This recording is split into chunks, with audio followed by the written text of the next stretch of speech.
This video is about what happens in the AMC Clinical Exam face-to-face. If you already know about that, you don't need to watch the video. You can watch other videos I have on the channel.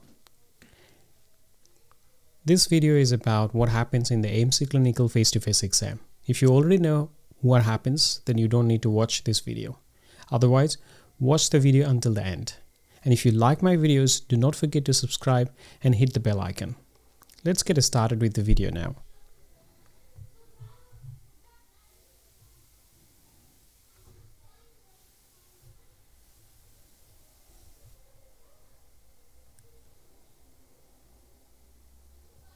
Let's get started now. So AMC Clinical Exam. What happens in the face-to-face AMC Clinical Exam? Let's talk about that.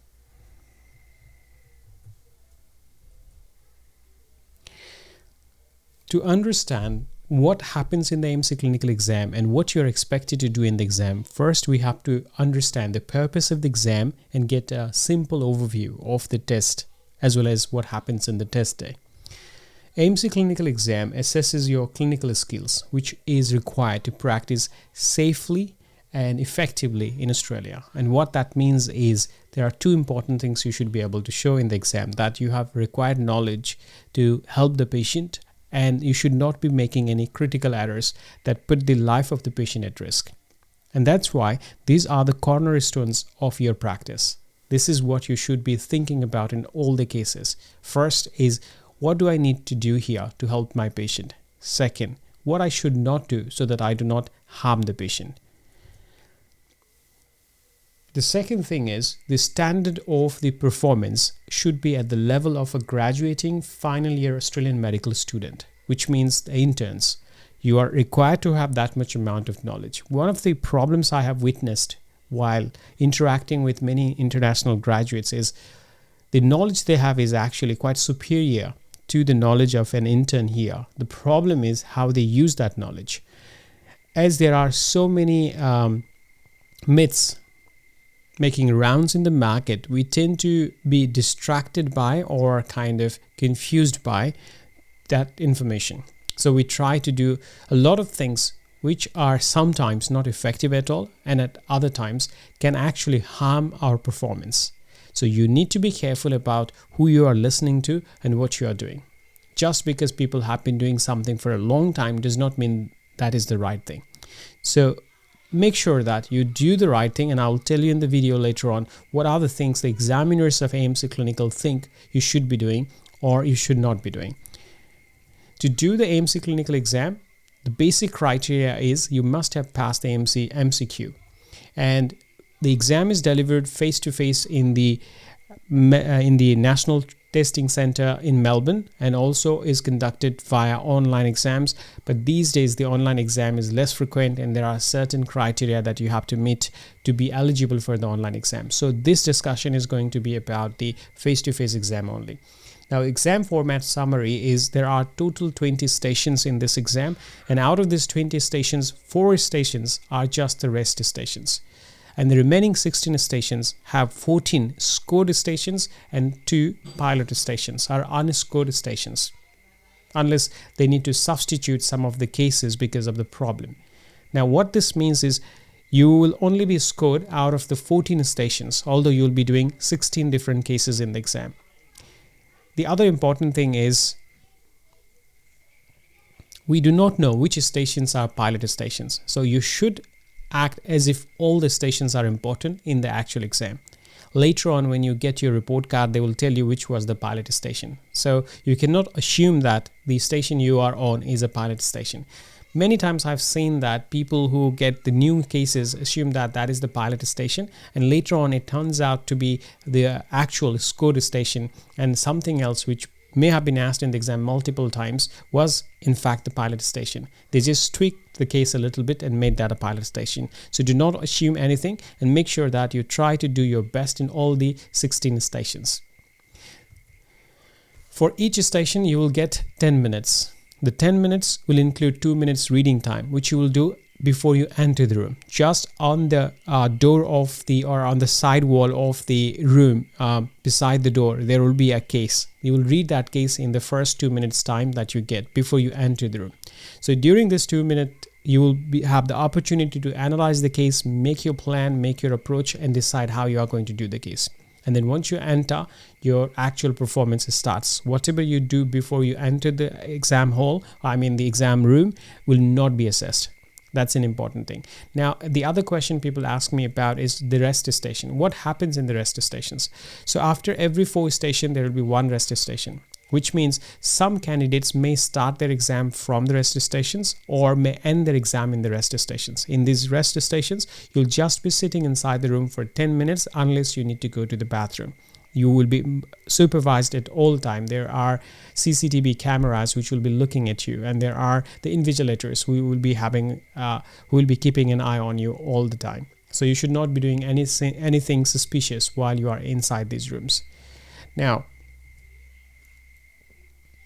what actually happens on the exam day? On the exam day, on your arrival, you do the check-in. Once the check-in starts, and you make sure that you put your belongings in a locker. You'll be given a key, a key of the locker, and then you put your things inside those lockers. All the things that you're not allowed to take inside, you'll be told about them. So you should leave them outside. Make sure that you thoroughly check your pockets and your jackets and everything, and leave the things that they have asked you to leave outside in your lockers. You'll be given a lanyard with your identity, where you will also get information about your starting stations. Then you'll be shown a briefing video, which is the orientation video, where they will show you one more time what happens in the exam, how you rotate through different stations, what the rest stations mean, and what you're expected to do before you enter the exam rooms, and what happens inside the exam room. Then once everything starts, you will be standing in front of the doors of each room. So the 20 candidates on that particular time of the exam, or on that particular session of the exam, they will be standing just outside the door. And then when they say you can start, you will start reading the STEM given there. Then you will hear 3 bells in the exam. The first bell is the indication of reading time, so you start reading. The second bell tells you that it's time to enter the room, so you just go inside the room, and your 8 minutes time starts once you enter the room, or once you hear that bell. Then at the end, you'll hear another bell, which is the indication that your time is over and you should get out and move to the next door. And again, you wait outside the room. And then once the reading time starts, you start reading the case, and this thing keeps repeating. So rest station, as I told you, these are the supervised stations where you will just be resting, and they usually come after 4 stations.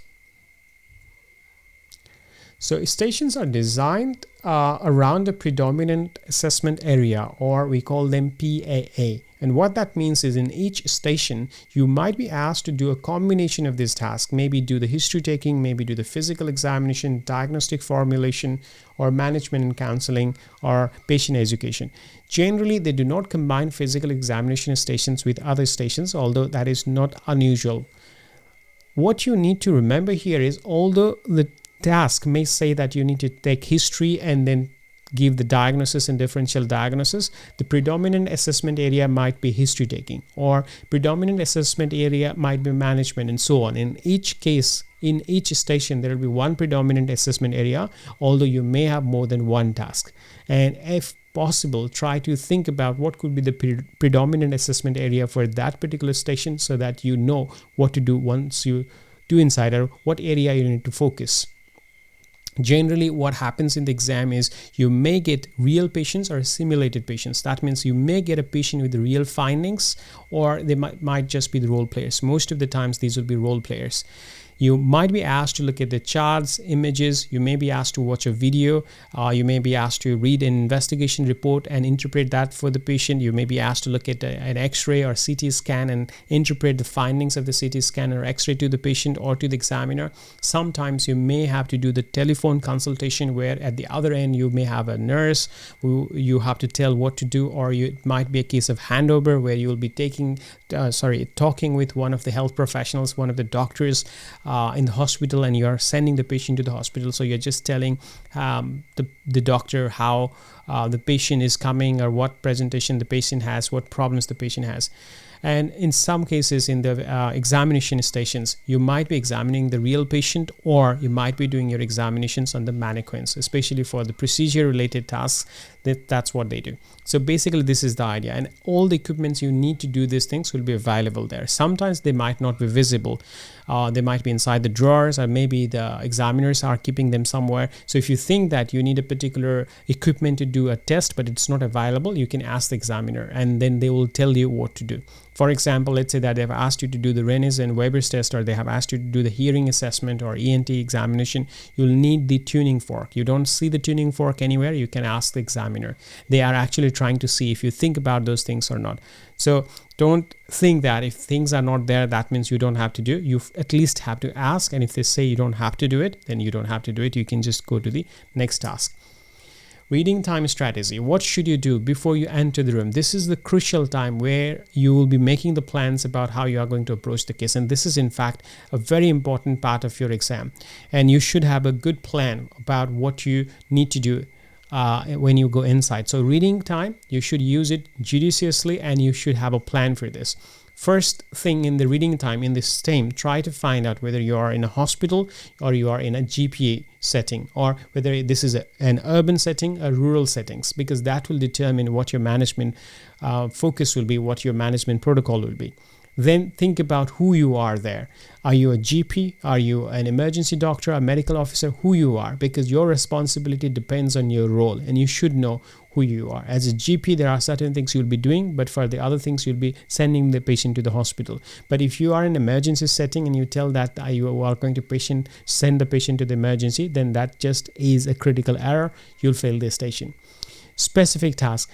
Read the tasks carefully and find out what you have been asked to do. And don't worry if you can't remember everything. You don't have to memorize, because there will be another card inside the exam hall. So you will have the opportunity to read once you go inside. However, if you make sure that you understand everything before you enter the room, then you will not be wasting your time referring to the task card all the time inside the exam room. So make sure that you know about the task, like how many tasks are there? 2 tasks, 3 tasks, 4 tasks, what are they? One common mistake people make in the exam is missing the task. So you have done very well in one aspect of the case, but you have completely missed the other one. Let that be because you didn't have time or you forgot about them. You will still be missing the whole case. There is a possibility that you might just fail the case. So make sure that you know how many tasks are there. And also mentally prepare yourself about the timing, like how much time you'd be spending on each of these tasks, unless they have explicit information or explicit instructions about how much time you should be spending. So mentally you'll do a calculation, like I'll be spending 5 minutes on this, 2 minutes on this, and 1 minute on this. Now, because you'll not be able to use a watch inside the exam room, you should be able to do it efficiently, and you should be practicing this when you are doing the role plays with your partners, role-playing partners.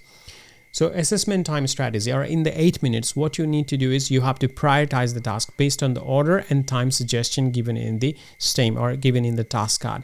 Focus on the predominant assessment area. If you have been asked to take history for 5 minutes, most likely that is your predominant assessment area. So you should be focusing more on that, spending more time on that. Make sure that you speak clearly, safely, and in a structured manner. If you feel like something is not clear to the patient, or your patient looks confused, or you are confused about what the patient is saying, clarify this before guessing and moving to the next part. If the examiner tells you at any time to move to the next task, that doesn't mean that you are doing anything right or wrong. It simply means the examiner thinks that your time is over for that particular task and you may run out of time if you don't move to the next task. So the examiner is prompting you to go to the next task. And once the examiner says that, don't start lingering with what you are doing. Just move to the next one. And if you finish early, you have 2 options. You can either stay in the room without doing anything, or you can come out of the room. Most of the times you'll struggle with the time management and you'll not be able to finish within time. But if, let's say that at any station you finish early, then you can just come out, or you can keep staying there. I think staying inside the room will be a bit awkward because there will be examiner, there will be role player, and there will be you inside. So all of you not talking perhaps will be a bit awkward. So if that happens, just come out, and that will not affect your performance negatively. If you have done all the important things, you might finish early as well. History stations, these are the insights, these are the tips given by the actual examiners, and you can download this document from the AMC website as well. I have just summarized some of the do's and don'ts shared by the examiners or of AMC Clinical. First, in the history taking stations, make sure that you stick to the time allocated for different tasks. Make sure that you start with the open-ended question and do not start asking directed or focused questions in the beginning. If the patient shows any kind of concerns, then first address those concerns before you move to the next history taking task or before you ask the next question. Wherever possible, demonstrate clinical reasoning. That means try to change your approach, your style, your questions based on the information given by the patient. You do not have to follow the exact template that you may have practiced. If the findings change, you may need to change your approach as well. And avoid jargons. We might not be in the habit of using English as our first language, so you may not even know that what we think a plain English is actually a jargon and hard for the patients to understand. Now, I'm practicing here as a general practitioner, and sometimes I say things to patients and they ask me, what is that? And then I realize, oh, okay, that means that's not a very common word here. So I have to change that. So you need to be aware of those things as well. Avoid asking questions randomly and going back and forth. That tends to happen if you are not properly prepared for the exam, or if you have not practiced the case, or if you are nervous. So it's not a good idea to go back and forth. If you have missed a critical question, ask it, but don't keep going backwards and forwards in a scattered manner. And do not ask two questions at the same time. For example, do you have vomiting and diarrhea? If they say no, you wouldn't know if that is no for diarrhea or for vomiting. And so you may have to ask again, or you will just get the wrong impression. Okay, so don't combine the questions and do not ask closed yes-no combination questions. And again, double barrel questions, which means where you are asking two things at the same time, as you have just seen in the example. Do not do that as well. And do not come to the conclusion too early, just because this is similar to the recall you practice. That's where they will try to trap you. They will give you cases similar to the cases they have asked in the past, but they keep changing the findings. So be mindful. The case is similar does not mean it's the same case. Examination stations, what are the things you should do? Always make sure that you only do the focused systemic examination, because you'll not have enough time to do everything. So if there are things which are not directly relevant to your case, or will not help you to formulate a diagnosis, do not waste your time on that. Just focus on the important ones which will help you to make the diagnosis. And make sure that there is a fluid technique. You move from one part of the body to another part in a fluid manner. You don't go back and forth and ask the patient to stand up, lie down, like that. So be careful about your approach. Make sure that you know how to use the common equipments in the general practice or in the emergency departments, like how to use the blood pressure cuff, how to use the otoscope, ophthalmoscope, tuning fork, what frequency tuning fork is required for the hearing assessment, for assessing the vibration. So you need to know about these things, like how to use the monofilaments and those kind of things. If you find something, you can tell the examiner what you have found. Okay, and you can also do a running commentary. Now, about the running commentary, some of the examiners may not like it. If they don't like it, they will ask you to stop, and that's fine. Then you just do it silently. Otherwise, just do the running commentary unless they stop you from doing that. And make sure that the patient is comfortable. If the patient is complaining of the pain, if the patient is showing signs of discomfort, that's a clue to you to alter your examination technique, or tell the examiner what to do as the patient is not comfortable. And in most of the cases, the examiners will ask you to skip that. And another important thing is always use the sanitizers or gloves as they are available there. So wash your hands, use the gloves. In my physical examination course, I have clearly explained how to do this. So make sure that you watch those videos as well. And avoid saying things that you are not going to do. Don't say, I would do this and I would do that, if you're not going to do that. If you think you need to do that, just do it. If you don't think you need to do that, there is no point mentioning those kind of things. Do not waste your time examining the irrelevant systems. Make sure that you are using a correct technique of examination, and avoid anything that causes undue discomfort to the patient. And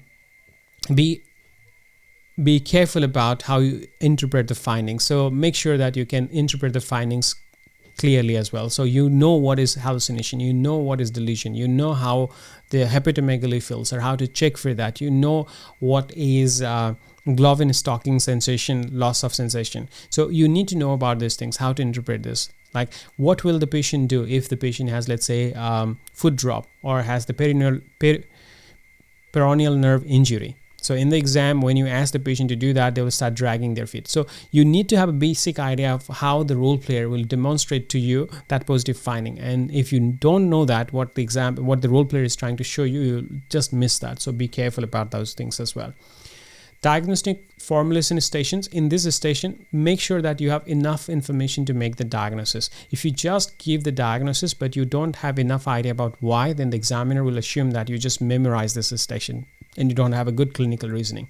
Most of the times, people who just rely on the recalls, this is the mistake they do. They do the premature closing because they already know about the case. Before they have asked all the important questions, they just say what the diagnosis is, and then later on they say like, okay, I knew what the case was, I have practiced this case many times, I also gave the correct diagnosis, but I failed this station. Why? Because you did not ask, most likely you did not ask critical questions to make that diagnosis, or whatever questions you asked were not sufficient to make that diagnosis with confidence. Second thing is, if they ask you what is the provisional diagnosis, you just say one provisional diagnosis, unless it's really impossible for you to make that diagnosis because of the findings or because of the lack of findings. In that case, you can clearly say that I think the provisional diagnosis is this, but we cannot confidently rule out this possibility as well. Otherwise, if they say one diagnosis, you just give one diagnosis. If they have asked you about the differentials, give a prioritized short list of justification as well. So you say, and my differential diagnosis are, first one is this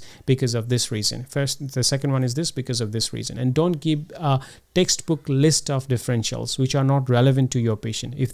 If you do that, you're most likely to fail the exam.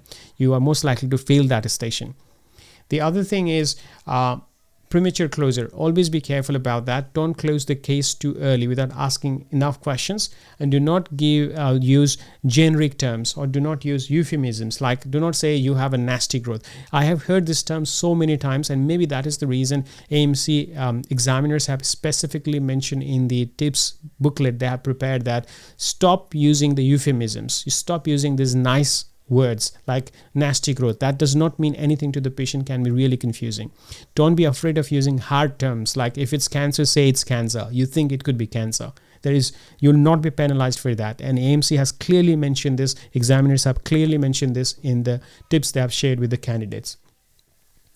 And when you are giving the diagnosis, be careful about what you are saying. If you are telling the patient that I think you have tonsillitis, but it could be pneumonia as well, that doesn't make sense because of the location of the symptoms. If you cannot be confused about tonsillitis and pneumonia, right? That generally means that you have not asked the relevant questions, or you have just prematurely closed the topic based on your recalls rather than based on the clinical reasoning. Management stations, what you should do. Always be mindful of what the patient is trying to say, and that could be verbally or through the gestures. So if you see that the patient is frowning, patient is looking confused, patient suddenly goes back as if they are surprised, that means they are giving you a clue. These role players these are actors. They have been asked to react in that way. They are not reacting to what you're saying, they are reacting to the task that you're doing because they have been asked to do it in that way. So if your patient looks surprised, you can ask like, you look quite surprised, is there anything that is troubling you? Or the patient starts frowning, you can ask like, it looks like maybe I'm going too fast, or it's not making sense. Is it so? I can explain it again. So look for the verbal and non-verbal cues, both of them, and make sure you respond appropriately. If there are any urgent issues, then in the management, first prioritize those issues. So short-term management, focus on that in the emergency cases. You have a patient with tension pneumothorax, don't start talking about the lifestyle changes and everything. First, tell the patient about what needs to be done right now. And every now and then, when you are in the counseling station, pause and engage with the patient. Ask the patient if it is making sense or not, and if there is anything they would want to know. That way you will develop a relationship. If you don't do it early on, the patient will not be cooperative because they have been instructed to act in that way. So, if you go through the handbook, you'll find this in the patient instructions. part that they have told the patient that if the role player asks you these kind of questions, volunteer the information. But if they start asking direct questions or skip these kind of questions, do not volunteer the information, only answer the questions they are asking. So role players are explicitly instructed to behave in certain ways. They are not being cooperative, they are not being hard on you, they are just playing their part based on the instructions given to them. So make sure that you can catch those clues and you speak with the patients clearly. And avoid general advice like eat healthy. Don't say that, because it doesn't mean anything to the patient. What is eating healthy for that patient? Does your patient have hyperlipidemia? Then what is eating healthy for them? What would you call healthy cholesterol and unhealthy cholesterol? What they should do. If you are telling them you should be physically active, tell them a little bit about what that means, how much in a week, and what kind of activities they can do. You don't have to go in detail because you don't have time, but you should be able to show that you know what are the specific things they need to do. Do not use jargons if you cannot explain. It's not that you cannot use the jargons at all, because sometimes you have to use the medical terms, especially if you're talking about the diagnosis. As I said, that if you are saying that it's a medullary carcinoma, you have to say it's a medullary carcinoma, and then you start explaining what is a medullary carcinoma. And if you're sending the patient away from you, let that be to the specialist, let that be to the allied health professionals, you have to tell the patient where they are going and why they are going there. Because otherwise the patients will confused and patient will not understand why they are giving it. And practically as well, if you have a habit of telling the patients why you are sending them to the specialist, especially in the general practice, they will be quite happy. Otherwise they feel confused. I went there and I met the cardiologist and I didn't know what they were trying to do there. And I don't know why I spent that much amount of time as well as money for just seeing the cardiologist. That is a very practical problem that we see in the day-to-day practice as well. So make a habit of thinking about this, like I'm sending my patient to surgeon, so what am I asking the surgeon to do? So what my patient is going to get there, why the patient is going there, and I'm not doing that. Let's say that I have a patient with basal cell carcinoma on the temple and I need the re-excision. Now I'm sending the patient back to the, let's say, plastic surgeon. So I'm saying that it's on the face, there is the margin is involved and I cannot do that anymore in the general practice. So I'm sending you there so that the surgeon can re-excise it with the clear margin, and rest of the treatment will continue there. And marking system. So how your performance is marked in the exam. First, they will look at the key steps. Generally, there are 2 to 5 key steps, and in the marking guide or the marking sheet, they will just take observed or not observed, whether you did that or you did not do that. And then based on that, they will decide whether the domains of assessment had been properly performed or not. So you usually get a score of 1 to 7 for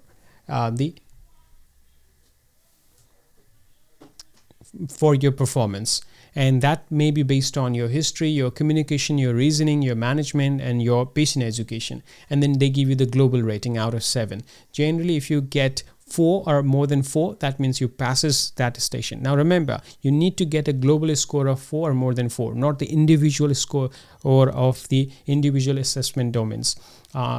Individual domains of assessment. You might sometimes pass all the domains and still fail the case because of the low global score. And that can happen sometimes. I have seen this as a post on Facebook a few months ago, where one of the candidates failed the station, and this candidate had individually passed each domains, but the global score was just 3 and had failed that station. And they were quite confused, like how could they fail if they have already passed individual domains. What you need to remember here is the global score is not the average of the individual domains. It's actually the global assessment by the examiner. So what that means is examiner, if they feel comfortable with your approach, your style, and they have seen that in some of the areas in the case you are not doing that well, they may still pass you if they feel like overall your approach was quite good, your reasoning was good. That's why if you focus more on doing the right thing rather than just doing what someone did in the recall, you are more likely to pass the exam. So the overall passing criteria is the pilot station, 2 stations out of 16, they are not scored. So you have 14 stations left. Out of those 14 stations, you have to pass at least 9 stations or more than 9 stations. Some candidates pass 14 out of 14, some candidates pass just 9 stations out of 14. That does not make any difference in your possibility for finding a job. So that does not affect your chances of getting a job in the future. Whether you passed with 9 stations or you passed with 14 stations, you will still be getting the same AMC certificate. So it doesn't really matter. I'm not trying to say that you should not try to pass all the 14 stations, but what I'm trying to say is, if let's say that you do not do well in one station, you do not need to worry, because you might still pass the exam. So if you don't do well in one station, once you get out of that room, forget about that station and start focusing on the next station. Remember, you have 9 stations to pass, and if that happens, it doesn't really matter what happened in the rest of the stations. So time management tips from the examiner, what they say is, don't overtalk on the first task, because most of the candidates tend to spend more time on the first task and do not leave enough time for the rest of the task. Make sure that you watch for the time prompts, and if the examiner asks you to move to the next task, do not keep talking about the same one.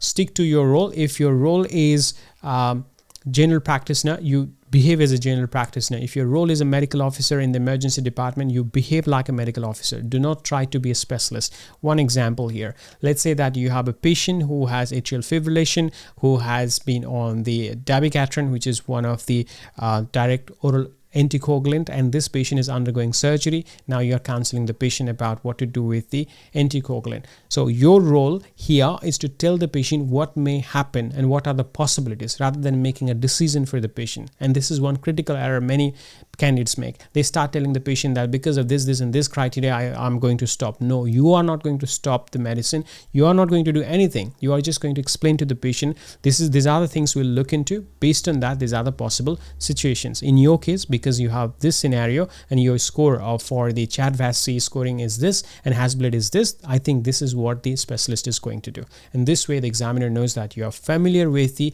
concept of bleeding and clotting and how to balance that and what the specialists usually do. That's all you need to do. You don't need to make the decision. As a junior doctor, you will not be making these kind of decisions.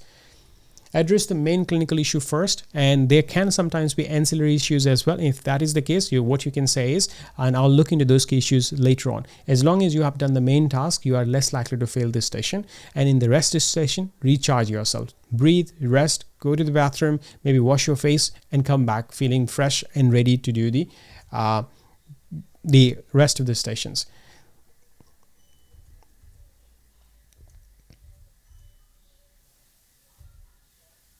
Now, certain things that you should or should not do before the exam. You should have a photo ID that you should take with you. You can take your non-electronic stethoscope with you. You cannot use electronic stethoscope in your exam.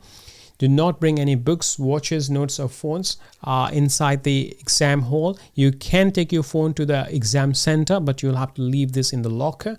Make sure that you're appropriately dressed up. That means just a formal attire. You do not need any white coats or scrubs.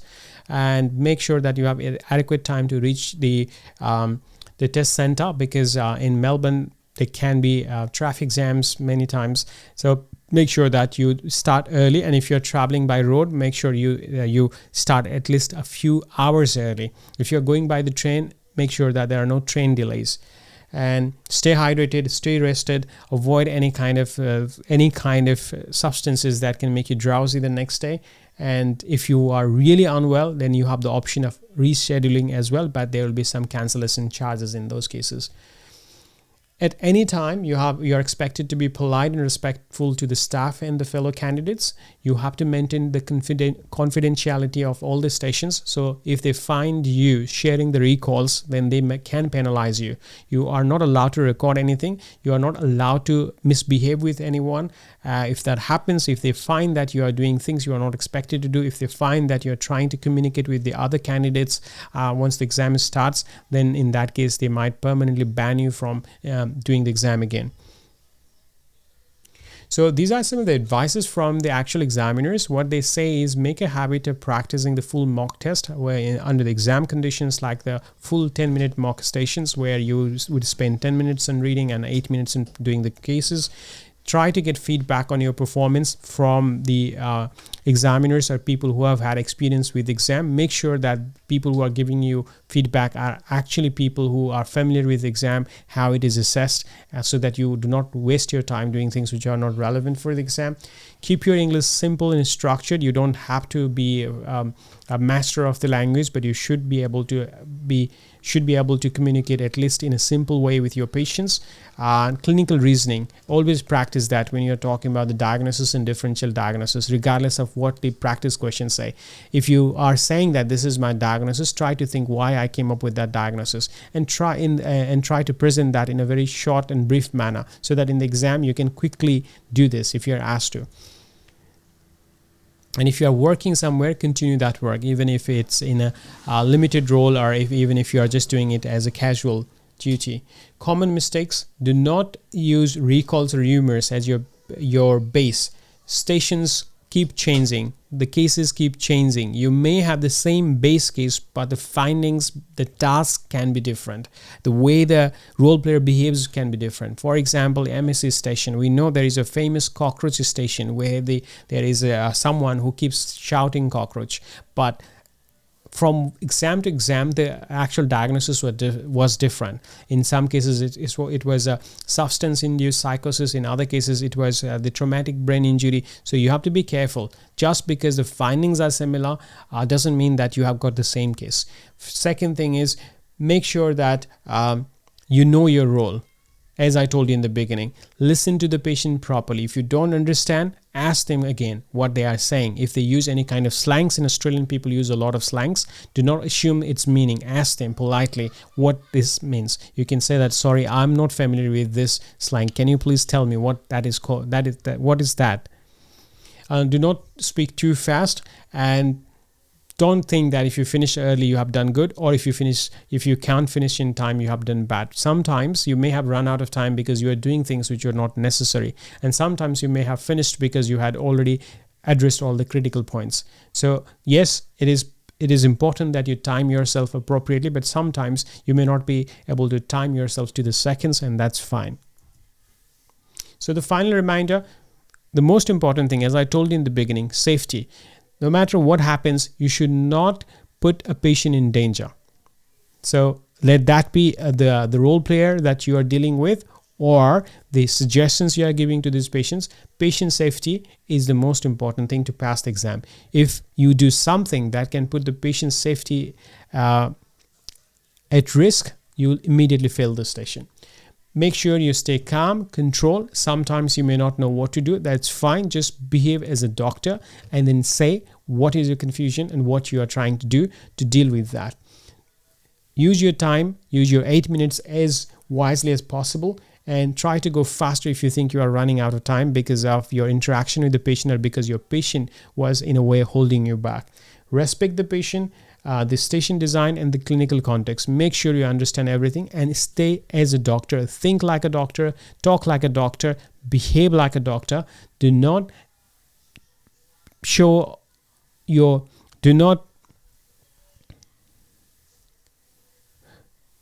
try to show your confidence. Don't show your nervousness. Don't behave like you are in an exam. Behave as if you are dealing with a real patient. So that's all about AMC Clinical Exam, how it is done, the face-to-face clinical exam.